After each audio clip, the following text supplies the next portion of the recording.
আমার প্রিয়জনেরা, রাতে কোন সময় ঈশ্বর আমাদের কাছে আসেন জানেন?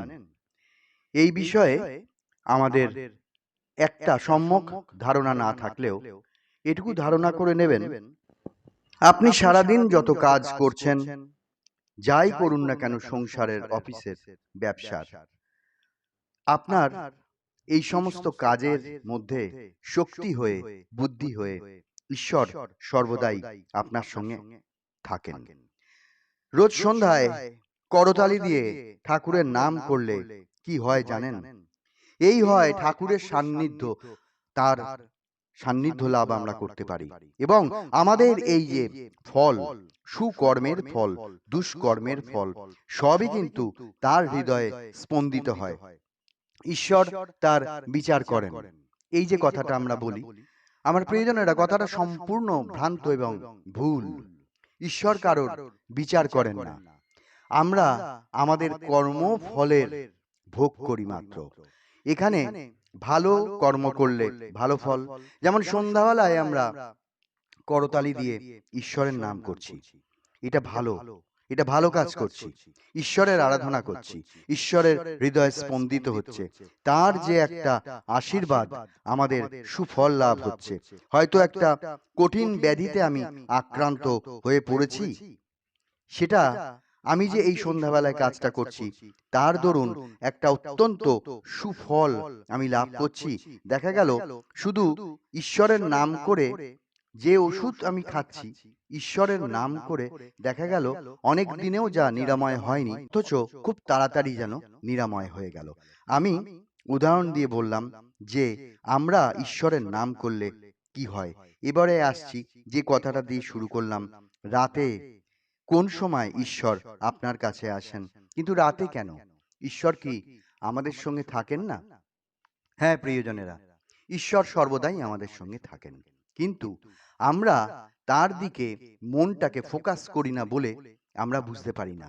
কিন্তু তিনি আমাদের পাশে পাশে সাথে সাথেই থাকেন। কারণ আমি যে এক সময় তাকে ডাকি এবং ডাকার ফাঁকে আমি সংসারের বাইরের জগতের হাজার চিন্তার ফাঁকে কোনো এক মুহূর্তে একাত্মভাবে তাকেই স্মরণ করে ফেলি, সেই মুহূর্তটুকুর জন্যেই তিনি 1,00,000 আশীর্বাদ পাঠান। এতটাই তে আমরা যখন ঘুমোই, মানুষ যখন ঘুমিয়ে পড়ে, তখন প্রথম নিদ্রা হালকা হয়ে আসে, পরে এরপর ঘুমটা গভীর হয়। ভোর রাতের দিকে মানুষের মন অতি পবিত্র হয়। ঈশ্বর কখন আসেন? ঈশ্বর কোনো অপবিত্র স্থানে আসতে পারেন না, কারণ ঈশ্বর চরম পরম পবিত্র, পবিত্র, শ্রেষ্ঠ পবিত্র, নিষ্কলুষ, নিষ্পাপ, যার জন্যে আমরা যদি একটা মিথ্যা কথাও বলি, তার দরুন যে মন্দ ফল আমাদের দেহের মধ্যে থাকে, তার জন্যে ঈশ্বর আমাদের কাছে আসতে পারেন না। আমরা যদি পরিস্থিতির প্রয়োজনে তমগুণ দেখিয়ে ফেলি, চিৎকার চেঁচামেচি করে ফেললাম, তখনও আমার দেহ মন অপবিত্র হলো। আমরা মিথ্যাচার করলাম, মিথ্যা, কিন্তু মিথ্যার মধ্যে কখনো ঈশ্বর থাকেন না। তাহলে কখন আসেন? পবিত্র অবস্থায় পবিত্র স্থানে আসেন। তার তো সন্তান সকলেই, তিনি তো কাউকে ফেলেন না। আমরা ভোর রাতের একটু আগে যখন গভীর নিদ্রায় মগ্ন হই, গভীর ঘুম হয়, সেই সময় আমাদের দেহ, মন, সমস্ত কিছু পবিত্র থাকে। সেই পবিত্র সময়ে ঈশ্বর আমাদের কাছে আসেন। কি সর্বৈব সত্য? হ্যাঁ। আপনি যদি সন্ধ্যায়, সকালে বা যে কোনো সময় একনিষ্ঠভাবে, ধরুন আপনি গোপাল সেবা করেন, ধরুন রাধা কৃষ্ণের সেবা করেন, ধরুন একনিষ্ঠভাবে আপনি শিবের ভক্ত, তাহলে আপনার মনটা পবিত্র থাকবে। একদিন না একদিন ভোর রাতে আপনার ঘুম ভেঙে গেলে আপনার মনে হবে আমার মাথার গোড়ায় কি যেন একটা ছিল, সেই অনুভূতিতে নিয়ে আমি জেগে উঠলাম, কিন্তু কাউকে দেখতে পাচ্ছি না, কিন্তু স্পষ্ট তার চেহারা এই রকম হতে পারে, তখন আপনার মধ্যে আসবে। অর্থাৎ আমরা যখন গভীর ঘুমে আচ্ছন্ন হই, যখন আমাদের কোনো সেন্স থাকে না, বাহ্য আমাদের চৈতন্যগুলো, চেতনাগুলো, সম্পূর্ণ ভাবনা চিন্তা কাজকর্ম সব বন্ধ করে দেয়, ওই সময় মানুষের মনে কোনো কুচিন্তা, পাপ চিন্তা, হিংসা মনোভাব, দুঃখ, অশান্তি বাসা বাঁধতে পারে না। স্থানটা হয় পবিত্র। যার জন্য আমি বলি যে শোয়ার আগে গঙ্গা জল ছিটিয়ে নিন। গঙ্গা বাড়ি আমাদের শুদ্ধতা আনে মনে, দেহে এবং স্থানে। শুদ্ধতা আনে। ছিটিয়ে নিন, নিয়ে শুন পবিত্রভাবে। যা ভাবনা করেন করুন। ভাবনার শেষে প্রথমে আপনার কুচিন্তা অনেক আসবে এবং সাংসারিক কাজকর্মের কথা অনেক আসবে, কি কাজ হয়নি সেগুলো আসবে। একটা সময় আপনার ঘুম যখন গভীর হবে, আপনার মন যখন পবিত্র হবে, সেই সময় ঈশ্বর আপনার কাছে আসেন। সকালবেলা ঘুম থেকে উঠে বিছানায় বসে একান্ত মনে চোখ বুজে ঠাকুরের নাম করবেন, করে নামবেন। নেমে আপনি আয়নার সামনে দাঁড়ান, নিজের দিকে তাকান, নিজের কপালের দিকে তাকাবেন, তাকিয়ে বলবেন, ঈশ্বর তুমি আসো, আমি নিদ্রিত থাকি, কিন্তু আমি এটা জানি যে তুমি আমার কাছে আসো। আমি অনেক পাপ করতে পারি, অন্যায় করতে পারি, অজ্ঞাতভাবে জ্ঞানত করি।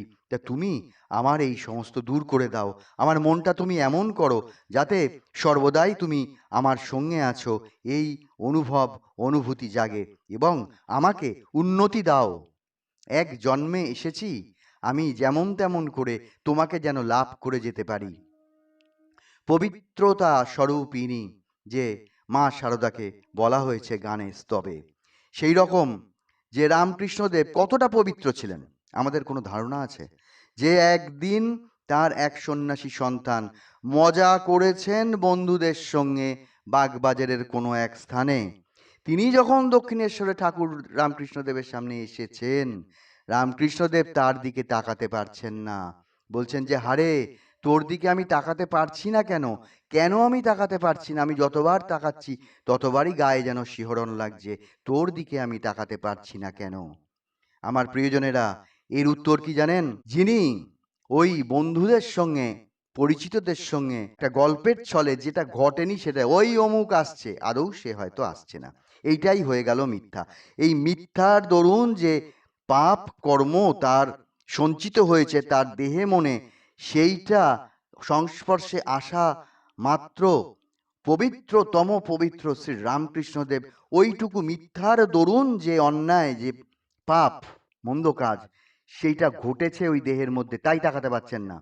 আমি উদাহরণ দিলাম, ঈশ্বর শ্রীকৃষ্ণ বলুন, রামচন্দ্রই বুদ্ধ, আমি যিশু, যে এরা কতটা পবিত্র। এই সমস্ত যে অবতাররা আসেন, সাক্ষাৎ দেবতা দেবী আসেন, এরা কতটা পবিত্র যে আমরা তার কাছে কতটা শুদ্ধ হয়ে গেলে তবে কৃপা পাবো, এই জন্মে দর্শন পাবো। শুধু একটা পথ বেছে নিন। এত কর্ম করছি, সব তার কর্ম ভাবতে হবে না, হ্যাঁ আমি নিজের কর্মই করছি। শুধু একটা পথ বেছে নিন, যে আমি তার নাম করব, চেষ্টা করব আমি সত্যি কথা বলার। চেষ্টা করতে করতে এমন হবে, চরম বিপদে হয়তো আপনি একটা অন্যায় করে ফেলেছেন, সত্যি কথা স্বীকার করতে গেলেন, করলেন, কিন্তু মুখ দিয়ে এমনই ভাষা ঈশ্বর বার করে দিলেন যাতে সত্যিটাও স্বীকার হলো, কিন্তু তার মধ্যে কোনো দোষ এলো না, বা চরম সত্যের মুখোমুখি দাঁড়িয়ে দেখা গেল সেই সমস্ত মানুষগুলো আপনাকে এই প্রশ্নের জালে আদৌ ফেললো না।